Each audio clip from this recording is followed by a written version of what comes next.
Tu veux savoir si ton bébé a faim? Eh bien, le pleur, c'est un signe très tardif. Il y a plein d'autres signaux avant ça. Aujourd'hui, on voit ensemble les signes de faim chez le bébé. Je t'explique cela en 3 minutes, simplement. Salut, moi c'est Mathilde. Je suis consultante en lactation IBCLC, kiné et grande admiratrice de ce que nos corps savent faire. Ici, on parle d'allaitement, bébé, postpartum, sans pression, avec clarté, science et bienveillance. Allaiter à la demande, c'est répondre aux besoins de bébé quand il les exprime. Mais pour ça, encore faut-il savoir les reconnaître. Bonne nouvelle, les bébés, ils savent très bien montrer qu'ils ont faim, à condition que nous, on les observe. Tu savais que le pot à pot, eh bien, ça ne périme pas à la maternité. Avoir ton bébé en pot à pot, même une fois rentré à la maison, c'est super. D'ailleurs, simplement avoir ton bébé dans les bras, ça va faciliter le fait de pouvoir sentir ces signes de faim.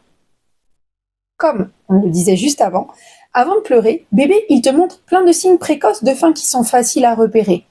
Il bouge la tête d'un côté, de l'autre, comme s'il cherchait le sein.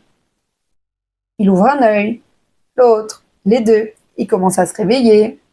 Il ouvre la bouche, tire la langue, fait des petits mouvements de succion. Il met ses mains à la bouche, il les tétouille. À ce stade-là, bébé est encore calme normalement et réceptif. C'est le moment idéal pour proposer le sein. La mise au sein sera en général plus facile, la tétée plus efficace et l'ambiance chez toi beaucoup plus sereine. Si on attend trop, on va entrer dans la phase de signe tardif. Il s'agite, il a une activité motrice plus intense, plus nerveux, bébé peut même arriver à pleurer, devenir rouge, il va se raidir, il peut parfois même refuser le sein alors qu'il a faim.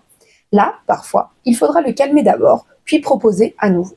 D'autres vont préférer quand même une mise au sein directement, même s'ils sont fâchés. Mais c'est plus compliqué et souvent plus stressant pour tout le monde. Mon conseil, observe ton bébé. Dès qu'il commence à s'éveiller, les tout premiers signes sont souvent silencieux, mais très parlants. Et n'oublie pas, les tétées n'ont pas besoin d'être espacées. Un bébé peut avoir besoin de tétées peu de temps après la dernière tétée et c'est normal. En résumé, le pleur, c'est un des derniers recours, pas un signal de départ. Apprendre à repérer les signes précoces, c'est la clé d'un allaitement plus fluide, moins stressant pour tous. Ton bébé sait exprimer ses besoins. À toi de lui laisser l'espace pour le faire et savoir le comprendre. C'était Mathilde, ta kiné et IBCLC.